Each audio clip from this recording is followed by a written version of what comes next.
মানবাধিকার লঙ্ঘনের বিষয়টি কোনো আলোচনাতেই আসছে না। সমাজ এবং রাষ্ট্রের এই উলঙ্গ আচরণ স্পষ্ট মানবাধিকার লঙ্ঘন। প্রিয় উপস্থিতি, আমরা যেদিকে তাকাই সেদিকে শুধু চিৎকার আর চিৎকার।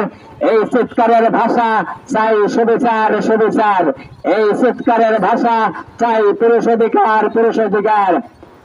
একতরফা নারীতান্ত্রিক আইনের ফলে কোথায় কোথায় নারী নির্যাতন মামলা, যৌতুক মামলা, যৌন হয়রানির মামলা এবং সাজানো পাতানো ধর্ষণ মামলায় পুরুষকে ধর্ষক বানিয়ে একদিকে যেমন ধর্ষণের সংখ্যা বাড়িয়ে দেওয়া হচ্ছে, অন্যদিকে নিরাপরাধ পুরুষদের বদনাম করা হচ্ছে।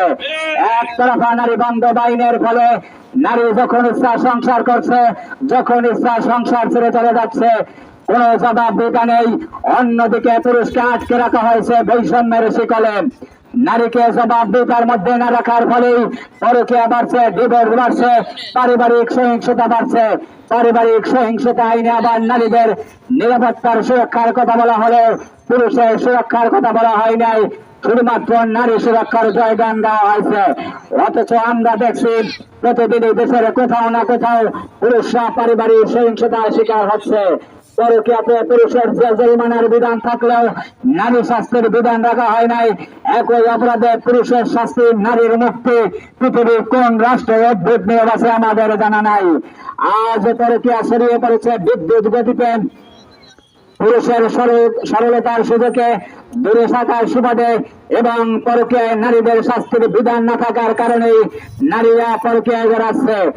আর মিথ্যা বলি আওড়ানো হচ্ছে, স্বামী গাঁজা খায়, মদ খায়, স্বামী ভালো না, ভরণ পোষণ দেয় না ইত্যাদি।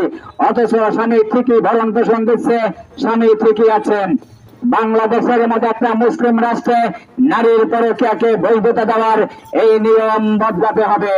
অনেক নারী আছে বিয়ের ৩-৪ বছর পরে অথবা ১০-১২ বছর পরে পরকীয়ার নাগরের সাথে পালাচ্ছে, কেউ বাবার বাড়ি চলে যাচ্ছে, এরপর স্বামীকে ডিভোর্স দিতে বাধ্য করছে।